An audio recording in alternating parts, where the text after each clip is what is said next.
Hello everyone, welcome back to our YouTube channel. तो आज की इस क्लास में हिस्ट्री मॉडल सीरीज का मॉडल सेट 3 लेके आया हूँ। जी हाँ, इससे पहले मैंने आपको इस सीरीज में 2 मॉडल सेट कंप्लीट करा दिया है। अगर आपने नहीं देखा तो आप लोग चैनल के प्लेलिस्ट में आगे देख लीजिएगा, मैंने अपलोड कर दिया। जी हाँ, तो आज की इस क्लास में हम लोग मॉडल सेट 3 को कंप्लीट करेंगे।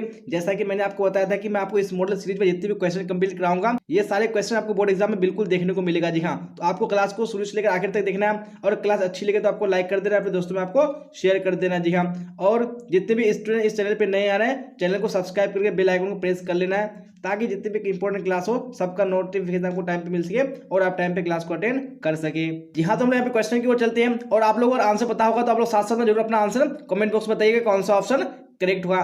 सुमेर अभिलेख में नाविकों का देश कौन था? जी हाँ, जो सुमेर अभिलेख है उसमें नाविकों का देश कौन था वो आपको बताना है। जी हाँ, तो यहाँ पे क्वेश्चन 1 का ऑप्शन नंबर ए बिल्कुल करेक्ट हो जाएगा। नहीं, जो नाविकों का देश है था वो कौन था, यानी मेलुहा था, तो ऑप्शन नंबर ए बिल्कुल करेक्ट हो जाएगा।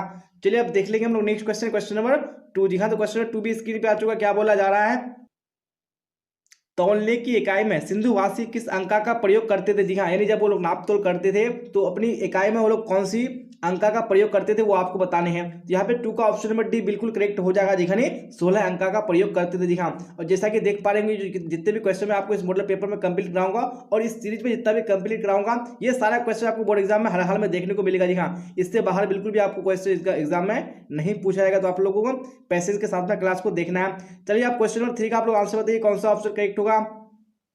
चनहुद्रो उत्पादन केंद्र था। जी हाँ, जो चनहुद्रो था वो किसका उत्पादन केंद्र था वो आपको बताने हैं, मुहर का, मनका का, या वस्त्र का, या मूर्ति का। जी हाँ, तो 3 का ऑप्शन नंबर बी बिल्कुल करेक्ट हो जाएगा। नहीं, जो चनहुद्रो था वो मनका बनाने का क्या था, उत्पादन केंद्र था।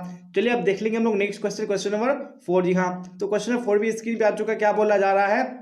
अशोक का शासन काल था। जी हाँ, यानी अशोक ने कब से कब तक शासन किया था वो आपको बताने हैं। तो यहाँ पे 4 का ऑप्शन नंबर बी बिल्कुल करेक्ट हो जाएगा। जी हाँ, 269 ईसा पूर्व से 232 ईसा पूर्व बिल्कुल करेक्ट हो जाएगा। चलिए अब देख लेंगे हम लोग नेक्स्ट क्वेश्चन, क्वेश्चन नंबर 5। जी हाँ, तो क्वेश्चन 5 भी स्क्रीन पे आ चुका, क्या बोला जा रहा है?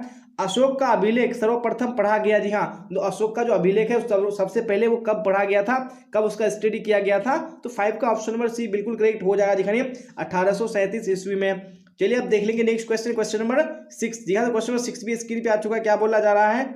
मुद्रा राक्षस का लेखक कौन था? जी हाँ, जो मुद्रा राक्षस है इसका राइटर कौन था वो आपको बताने हैं। तो 6 का ऑप्शन नंबर डी बिल्कुल करेक्ट हो जाएगा। जी हाँ, विशाखा दत्त हो जाएगा। चलिए अब देख लेंगे हम लोग नेक्स्ट क्वेश्चन, क्वेश्चन नंबर 7। जी हाँ, तो क्वेश्चन नंबर 7 भी स्क्रीन पे आ चुका, बोला जा रहा है अंग जनपद की राजधानी कहाँ थी? जी हाँ, जो अंग जनपद है इसकी राजधानी कहाँ थी वो आपको बताने हैं। तो यहाँ पे 7 का ऑप्शन नंबर सी बिल्कुल करेक्ट हो जाएगा। जी हाँ, क्या हो जाएगा? चंपा हो जाएगा। चलिए अब देख लेंगे हम लोग नेक्स्ट क्वेश्चन, क्वेश्चन नंबर 8। जी हाँ, तो क्वेश्चन नंबर 8 भी स्क्रीन पे आ चुका है, तो आप लोग कमेंट बॉक्स में आंसर बताने में कोशिश कीजिए। द्विज के अंतर्गत कौन कौन है? जी हाँ, द्विज जो है उसके अंतर्गत कौन कौन है वो आपको बताने हैं। जी हाँ, तो 8 का ऑप्शन नंबर बी बिल्कुल करेक्ट हो जाएगा। दिखाइए प्रथम 3 वर्ग। जी हाँ, जो प्रथम 3 वर्ग है वो किसके अंतर्गत है, वो द्विज के अंतर्गत है। जी हाँ, जैसा कि आप सबको बताया है कि जो वर्ण है वो कितने प्रकार के हैं, वो 4 प्रकार के हैं। जी हाँ, तो प्रथम जो 3 वर्ग है वो द्विज के अंतर्गत आते हैं। चलिए अब देख लेंगे हम लोग नेक्स्ट क्वेश्चन, क्वेश्चन नंबर 9। जी हाँ, तो क्वेश्चन नंबर 9 भी स्क्रीन पे आ चुका है, क्या बोला जा रहा है? पुरुष सूक्त का उल्लेख किस ग्रंथ में है? जी हाँ, जो पुरुष सूक्त है उसका उल्लेख, उसका वर्णन कौन से ग्रंथ में है वो आपको बताने हैं। तो यहाँ पे 9 का ऑप्शन नंबर डी बिल्कुल करेक्ट हो जाएगा। जी हाँ, ऋग्वेद में है। और मैं आपको बता दूं कि जो ऋग्वेद है सबसे पुराना ग्रंथ है। जी हाँ, ये भी क्वेश्चन आपको बोर्ड एग्जाम में बहुत बार पूछा गया है कि सबसे पुराना ग्रंथ कौन सा है हमारा, तो यहाँ पे आपको ऋग्वेद पे टिक लगाने हैं। चलिए आप देख लेंगे हम लोग नेक्स्ट क्वेश्चन, क्वेश्चन नंबर 10। जी हाँ, क्वेश्चन नंबर 10 भी स्क्रीन पे आ चुका, क्या बोला जा रहा है? समुद्रगुप्त किस वंश का शासक था? जी हाँ, यानी जो समुद्रगुप्त है वो कौन से वंश का राजा था, बादशाह था? तो यहाँ पे 10 का ऑप्शन नंबर बी बिल्कुल करेक्ट हो जाएगा। दिखाने समुद्रगुप्त, याद है आपको गुप्त, यानी गुप्त से आपको गुप्त वंश याद रखने हैं। चलिए अब देख लेंगे हम लोग नेक्स्ट क्वेश्चन, क्वेश्चन नंबर 11। जी हाँ, तो क्वेश्चन 11 भी स्क्रीन पे आ चुका है, क्या बोला जा रहा है?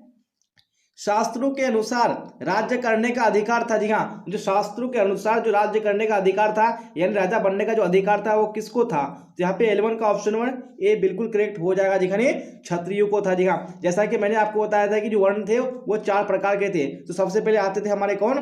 क्षत्रिय आते थे, जो क्या करते थे, राजपाट का काम करते थे। उसके बाद ब्राह्मण जो कि पूजा पाठ का काम करते थे। उसके यहाँ पे आते थे हमारा वैश्य, उसके बाद शूद्र था। जी हाँ, आप देख लेंगे नेक्स्ट क्वेश्चन नंबर 12। तो और आप लोग साथ साथ में अपना आंसर बताना मत भूलिएगा। तो 12 का आंसर बताइए कौन सा करेक्ट होगा। कार्ले के चैत्य का किससे निर्माण करवाया। जी हाँ, जो कार्ले का चैत्य है उसका जो निर्माण करवाया वो किससे करवाया वो आपको बताने हैं। तो यहाँ पे 12 का ऑप्शन नंबर बी बिल्कुल करेक्ट हो जाएगा। जी पहाड़ी चट्टानों से इसका निर्माण करवाया गया है, किसका, कार्ले के चैत्य का। चलिए अब देख लेंगे नेक्स्ट क्वेश्चन 13। जी हाँ, तो स्क्रीन पे आ चुका है क्वेश्चन। बौद्धों के लिए सबसे पवित्र स्थल है। जी हाँ, यानी जो बौद्ध धर्म को मानने वाले हैं उनके लिए सबसे पवित्र पाक स्थल कौन सा है। तो यहाँ पे 13 का ऑप्शन नंबर ए बिल्कुल करेक्ट हो जाएगा। जी स्तूप हो जाएगा। चलिए अब देख लेंगे हम लोग नेक्स्ट क्वेश्चन नंबर 14। जी हाँ, तो क्वेश्चन नंबर 14 स्क्रीन पे आ चुका है। क्या बोला जा रहा है। रज्मनामा के नाम से किस ग्रंथ का फारसी अनुवाद किया गया। जी हाँ, यानी कौन सा ग्रंथ है जिसका फारसी अनुवाद किया गया और उसका नाम रज्मनामा रखा गया। तो यहाँ पे 14 का ऑप्शन नंबर बी बिल्कुल करेक्ट हो जाएगा। जी जो महाभारत है उसका फारसी अनुवाद क्या कहलाता है, रज्मनामा कहलाता है। तो ऑप्शन नंबर बी बिल्कुल करेक्ट हो जाएगा। चलिए अब देख लेंगे हम लोग यहाँ पे नेक्स्ट क्वेश्चन नंबर 15। क्या बोला जा रहा है। गुलबदन बेगम ने किसके आग्रह पर हुमायूं नामा लिखा। जी हाँ, यानी जो गुलबदन बेगम है ये कौन थी, ये हुमायूं की बहन थी। जी हाँ, उन्होंने ही हुमायूं नामा को लिखा था। तो ये किसके कहने पर, किसके आग्रह पर लिखा था। तो यहाँ पे 15 का ऑप्शन नंबर ए बिल्कुल करेक्ट हो जाएगा। जी अकबर के कहने पर, क्योंकि हुमायूं का बेटा कौन था, अकबर था। तो उन्होंने अपने बाप की जो यानी आत्मकथा है हुमायूं नामा, वो अपनी यानी फूफी कौन, गुलबदन बेगम से आग्रह करके लिखवाया था। चलिए अब देख लेंगे हम लोग नेक्स्ट क्वेश्चन नंबर 16। जी हाँ, तो क्वेश्चन नंबर 16 भी स्क्रीन पे आ चुका है। क्या बोला जा रहा है। विजयनगर राज्य की स्थापना कब हुई। जी हाँ, जो विजयनगर साम्राज्य है उसकी स्थापना कब हुई आपको बताने हैं। तो 16 में ऑप्शन नंबर बी बिल्कुल करेक्ट हो जाएगा। दिखाने 1336 ईस्वी में, जैसा कि आप सबको बताइए। और इसके संस्थापक कौन थे, हरिहर और बुक्का दोनों भाई से थे। चलिए अब देख लेंगे यहाँ पे नेक्स्ट क्वेश्चन नंबर 17। जी हाँ, तो स्क्रीन पे आ चुका है क्वेश्चन। क्या बोला जा रहा है। विजयनगर का महानतम शासक कौन था। जी हाँ, यानी जो विजयनगर है उसका महानतम सबसे महान शासक कौन था वो आपको बताने हैं। यहाँ पे राइट आंसर आपका ऑप्शन नंबर बी बिल्कुल करेक्ट हो जाएगा। जी कृष्णदेव राय। जी हाँ, ये काफी क्या था, महान शासक था विजयनगर साम्राज्य का। चलिए अब देख लेंगे हम लोग नेक्स्ट क्वेश्चन नंबर 18। जी हाँ, तो क्वेश्चन नंबर 18 स्क्रीन पे आ चुका है। क्या बोला जा रहा है। अबुल फजल कृत आईन अकबरी में किस शासक का वर्णन है। जी हाँ, अबुल फजल कृत मतलब अबुल फजल द्वारा लिखी गई जो आईन अकबरी है उसमें कौन से बादशाह, कौन से शासक का वर्णन किया गया है वो आपको बताने हैं। यहाँ पे आईन अकबरी तो आपको याद रखने की उसमें अकबर का वर्णन किया गया है। तो ऑप्शन नंबर बी बिल्कुल करेक्ट हो जाएगा। चलिए अब देख लेंगे हम लोग नेक्स्ट क्वेश्चन नंबर 19। जी हाँ, और आप लोग इसी तरह साथ साथ में क्लास की लास्ट तक बने रहिएगा। और क्लास अच्छी लग रही है आपको तो लाइक कर देना और अपने दोस्तों में आपको शेयर भी कर देना है। अकबरनामा एवं आईन अकबरी के अनुवादक कौन थे। जी हाँ, यानी जो अकबरनामा है और आईन अकबरी में, जी हाँ, यानी जो अकबरनामा है, अकबरनामा का जो तीसरा पार्ट है वो उसी को बोलते हैं हम लोग आईन अकबरी। जी हाँ, तो आईन अकबरी क्या है, ये अकबरनामा का ही क्या है, तीसरा पार्ट है। तो इसके अनुवादक, इसके ट्रांसलेटर कौन थे वो आपको बताने हैं। यहाँ पे 19 का ऑप्शन नंबर डी बिल्कुल करेक्ट हो जाएगा। दिखाने इनमें से सभी हो जाएगा। यानी इसका अनुवादक यानी वेवरिन भी है, उसका जेरेंट भी है और ब्लॉकमैन भी है, जो तीनों बिल्कुल करेक्ट हो जाएगा। चलिए अब देख लीजिए हम लोग नेक्स्ट क्वेश्चन नंबर 20। जी हाँ, 20 भी स्क्रीन पे आ चुका है। क्या बोला जा रहा है। राजकुमार दारा का संबंध किससे था। जी हाँ, यानी जो राजकुमार दारा है उसका संबंध इनमें से किससे था वो आपको बताने हैं। तो 20 का ऑप्शन नंबर सी बिल्कुल करेक्ट हो जाएगा। दिखाने कादरी सिलसिला। चलिए अब देख लेंगे यहाँ पे नेक्स्ट क्वेश्चन नंबर 21। जी हाँ, और 21 में क्या बोला जा रहा है आप लोग राइट आंसर बताइए कौन सा करेक्ट होगा। सूफी मत की फिरदौसी शाखा निम्न में से कहाँ सबसे अधिक पनपी। जी हाँ, यानी जो सूफी मत का जो फिरदौसी शाखा है ये सबसे अधिक कहाँ पे पनपी वो आपको बताने हैं। तो 21 का ऑप्शन नंबर डी बिल्कुल करेक्ट हो जाएगा। जी क्या हो जाएगा, बिहार हो जाएगा। चलिए अब देख लेंगे हम लोग नेक्स्ट क्वेश्चन नंबर 22। जी हाँ, 22 भी स्क्रीन पे आ चुका है। क्या बोला जा रहा है। इब्न बतूता किस देश का यात्री था। जी हाँ, जैसा कि जो इब्न बतूता था ये क्या था, यात्री था। जी हाँ, तो ये कौन से देश का था वो आपको बताना है। तो यहाँ पे ऑप्शन नंबर ए बिल्कुल करेक्ट हो जाएगा। नहीं, ये मोरक्को का निवासी था। चलिए अब देख लेंगे यहाँ पे नेक्स्ट क्वेश्चन 23। जी हाँ, 23 भी स्क्रीन पे आ चुका है। क्या बोला जा रहा है। मध्ययुगीन यात्रियों का सरताज किस यात्री को कहा जाता है। जी हाँ, यानी मध्ययुगीन यात्रियों में यात्री को सरताज किस यात्री को कहा जाता है वो बताने हैं। 23 का ऑप्शन नंबर बी बिल्कुल करेक्ट हो जाएगा। दिखानी मार्को पोलो हो जाएगा। चलिए अब देख लेंगे हम लोग नेक्स्ट क्वेश्चन 24। जी हाँ, तो 24 भी स्क्रीन पे आ चुका है। क्या बोला जा रहा है। हुमायूं के दरबार में कौन अफ्रीकी यात्री भारत आया। जी हाँ, यानी जब हुमायूं क्या थे, शासक थे, तो उनके दरबार में कौन सा अफ्रीकी यात्री भारत आया था। तो यहाँ पे 24 का एड्रेस में कौन सा हो जाएगा, बिल्कुल ऑप्शन नंबर डी। जी हाँ, इनमें से कोई नहीं हो जाएगा। जी हाँ, क्योंकि इनके दरबार में कौन आया था, इब्न बतूता आया था। चलिए अब देख लेंगे हम लोग नेक्स्ट क्वेश्चन, क्वेश्चन 25। जी हाँ, तो 25 स्क्रीन पे आ चुका है। क्या बोला जा रहा है, तुजुक ए जहांगीरी की रचना किसने की। जी हाँ, जो तुजुक ए जहांगीरी है इसकी रचना किसने की थी। तो यहाँ पे 25 का ऑप्शन नंबर सी बिल्कुल करेक्ट हो जाएगा। जी हाँ, जहांगीर ने स्वयं इसकी रचना की थी, यानी इसको लिखा था। चलिए अब देख लेंगे नेक्स्ट क्वेश्चन, क्वेश्चन 26। जी हाँ, तो 26 भी स्क्रीन पे आ चुका है। क्या बोला जा रहा है, अकबर का वजीर था। जी हाँ, तो इनमें से कौन अकबर का वजीर था वो बताने हैं। तो 26 का ऑप्शन नंबर ए बिल्कुल करेक्ट हो जाएगा। जी हाँ, बैरम खां। और मैं आपको बता दूं कि जो यहाँ पे बैरम खां था वो क्या था, वजीर था। और यहाँ पे जो टोडरमल है ये कौन था, ये वित्त मंत्री था। तो आपको एग्जाम में ये भी क्वेश्चन पूछा जाता है कि अकबर का वित्त मंत्री कौन था। तो यहाँ पे ऑप्शन नंबर सी बिल्कुल करेक्ट हो जाएगा, नहीं टोडरमल या राजा टोडरमल। जी हाँ, आप देख लेंगे हम लोग नेक्स्ट क्वेश्चन, क्वेश्चन 27। जी हाँ, तो 27 भी स्क्रीन पे आ चुका है। क्या बोला जा रहा है, कॉर्नवालिस कोड बना। जी हाँ, जो कॉर्नवालिस कोड है वो कब बना वो आपको बताने हैं। तो 27 में ऑप्शन नंबर बी बिल्कुल करेक्ट हो जाएगा। जी हाँ, 1793 ईस्वी में। चलिए अब देख लेंगे यहाँ पे क्वेश्चन नंबर 28। क्या बोला जाए 28 में, चलिए राइट आंसर बताइए आप लोग। जमींदारी प्रथा भारत के किस राज्य में लागू हुआ। जी हाँ, तो भारत का वो कौन सा राज्य है जहाँ पे जमींदारी प्रथा लागू हुआ था। तो 28 का ऑप्शन नंबर ए बिल्कुल करेक्ट हो जाएगा। जी हाँ, बंगाल हो जाएगा। चलिए अब क्वेश्चन 29 को देख लीजिए। क्या बोला जा रहा है, 1857 के विद्रोह के समय भारत का गवर्नर जनरल कौन था। जी हाँ, यानी जब 1857 में विद्रोह हुआ था तो उसमें भारत का कौन गवर्नर जनरल था। जब 29 का ऑप्शन नंबर बी बिल्कुल करेक्ट हो जाएगा। जी हाँ, कैनिंग हो जाएगा। चलिए अब देख लेंगे हम लोग नेक्स्ट क्वेश्चन, क्वेश्चन नंबर 29 हो चुका है। आप 30 को देखेंगे और अभी आपको क्लास तक बने रहना है। क्वेश्चन 30 में देखिए क्या बोला जा रहा है, कैनिंग से ठीक पहले भारत का गवर्नर जनरल कौन था। जी हाँ, यानी जब कैनिंग गवर्नर जनरल बना तो इससे पहले गवर्नर जनरल कौन था वो बताने हैं। तो 30 का right answer option number B बिल्कुल करेक्ट हो जाएगा। जी हाँ, जो डलहौजी था वो कैनिंग से पहले क्या था वो गवर्नर जनरल था।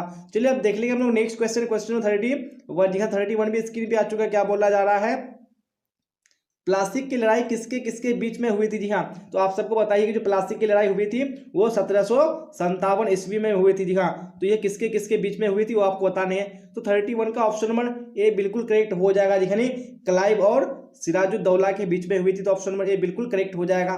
चलिए अब देख लेंगे हम लोग नेक्स्ट क्वेश्चन, क्वेश्चन 32। जी हाँ, तो 32 भी स्क्रीन पे आ चुका है। क्या बोला जा रहा है, बंगाल का सर्वप्रथम गवर्नर जनरल कौन बना। जी हाँ, जो बंगाल है उसका सबसे पहले गवर्नर जनरल कौन बना था। तो 32 का ऑप्शन नंबर ए बिल्कुल करेक्ट हो जाएगा। जी हाँ, क्लाइव हो जाएगा, यानी लॉर्ड क्लाइव हो जाएगा। चलिए अब देख लेंगे नेक्स्ट क्वेश्चन, क्वेश्चन 33। जी हाँ, 33 स्क्रीन पे आ चुका है। क्या बोला जा रहा है, सिराजुद्दौला के बाद बंगाल का नवाब कौन बना। जी हाँ, जब सिराजुद्दौला को यानी क्लाइव ने हरा दिया तो उसके बाद बंगाल का नवाब कौन बना। तो 33 का ऑप्शन नंबर बी बिल्कुल करेक्ट हो जाएगा। जी हाँ, मीर जाफर।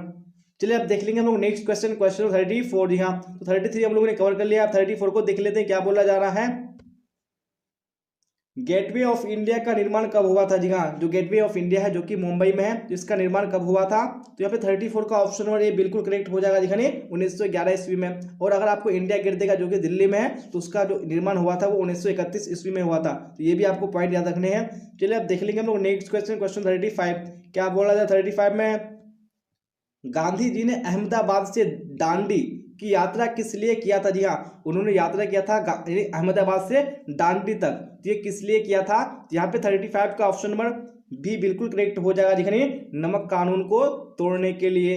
चलिए अब देख लेंगे हम लोग नेक्स्ट क्वेश्चन, क्वेश्चन 36। जी हाँ, 36 भी स्क्रीन पे आ चुका है। क्या बोला जा रहा है, गांधी इरविन समझौता कब हुआ था। जी हाँ, जिसको हम लोग क्या बोलते हैं, गांधी इरविन पैक्ट। जी हाँ, ये क्वेश्चन एग्जाम में बहुत बार पूछा जा चुका है, तो आपको इसका आंसर हर हाल में पता होना चाहिए। तो 36 का right answer option number B बिल्कुल करेक्ट हो जाएगा। जी हाँ, 1931 ईस्वी में। चलिए अब देख लेंगे अपने नेक्स्ट क्वेश्चन, क्वेश्चन 37। क्या बोला जा रहा है क्वेश्चन 37 में, दूसरा गोलमेज सम्मेलन कब हुआ था। जी हाँ, दूसरा गोलमेज सम्मेलन है वो कब हुआ था। तो 37 का ऑप्शन नंबर बी बिल्कुल करेक्ट हो जाएगा, यानी 1931 ईस्वी में। अगर आपको पहला गोलमेज सम्मेलन पूछेगा तो वो ऑप्शन नंबर ए यानी 1930 बिल्कुल करेक्ट हो जाएगा, दूसरा 1931 हो जाएगा। चलिए अब देख लेंगे हम लोग नेक्स्ट क्वेश्चन, क्वेश्चन 38। जी हाँ, 38 भी स्क्रीन पे आ चुका है। क्या बोला जा रहा है, मारो फिरंगी को का नारा किसने दिया। जी हाँ, ये जो नारा है मारो फिरंगी को, ये किसने दिया था। तो 38 का ऑप्शन नंबर बी बिल्कुल करेक्ट हो जाएगा। जी हाँ, मंगल पांडे, शहीद मंगल पांडे हो जाएगा। चलिए अब देख लेंगे हम लोग नेक्स्ट क्वेश्चन, क्वेश्चन 39। क्या बोला जा रहा है, भारत कब स्वतंत्र हुआ। जी हाँ, ये सबको पता है कि भारत कब आजाद हुआ। यहाँ पे ऑप्शन नंबर ए बिल्कुल करेक्ट हो जाएगा, 1947 ईस्वी में। चलिए अब देख लेंगे यहाँ पे नेक्स्ट क्वेश्चन, क्वेश्चन 40। हाँ, आखिरी क्वेश्चन है आज के इस क्लास का। क्या बोला जा रहा है, स्वतंत्र भारत का अंतिम गवर्नर जनरल कौन था? जी हाँ, यहाँ पे क्या बोला है, स्वतंत्र यानी भारत आज़ादी के बाद जो उसका अंतिम गवर्नर जनरल बना था वो कौन बना था? तो 40 का ऑप्शन नंबर सी बिल्कुल करेक्ट हो जाएगा। जी हाँ, सिराज यानी चक्रवर्ती राज गोपालाचारी हो जाएगा। जी हाँ, तो इसी क्वेश्चन के साथ आज की क्लास एंड होता है। और अगर आपको क्लास अच्छी लगी हो तो आपको लाइक कर देना, अपने दोस्तों में आपको शेयर कर देना है। और जैसे कि मैंने आपको बताया कि मैं जितनी भी मॉडल सीट लेके आ रहा हूँ, अगर आप सारे क्लास को अटेंड कर लेते हैं तो मुझे उम्मीद है कि आपको बोर्ड एग्जाम में एक भी क्वेश्चन बाहर देखने को नहीं मिलेगा। तो आपको हर क्लास में हर हाल में जुड़ जाना है और इसके लिए आपको चैनल को सब्सक्राइब करके बेल आइकन को प्रेस कर लेना है ताकि आप टाइम पे क्लास में अटेंड हो सके। और जाते जाते आप लोग कमेंट बॉक्स में ये भी बताते जाइएगा कि आप लोगों ने 40 क्वेश्चन में कितने क्वेश्चन के आंसर करेक्ट किए हैं। जी हाँ, तो यहाँ तक बने रहने के लिए आप सबका धन्यवाद। फिर मिलेंगे हम लोग अगली क्लास में। Till then bye bye, tata, see you on the next class.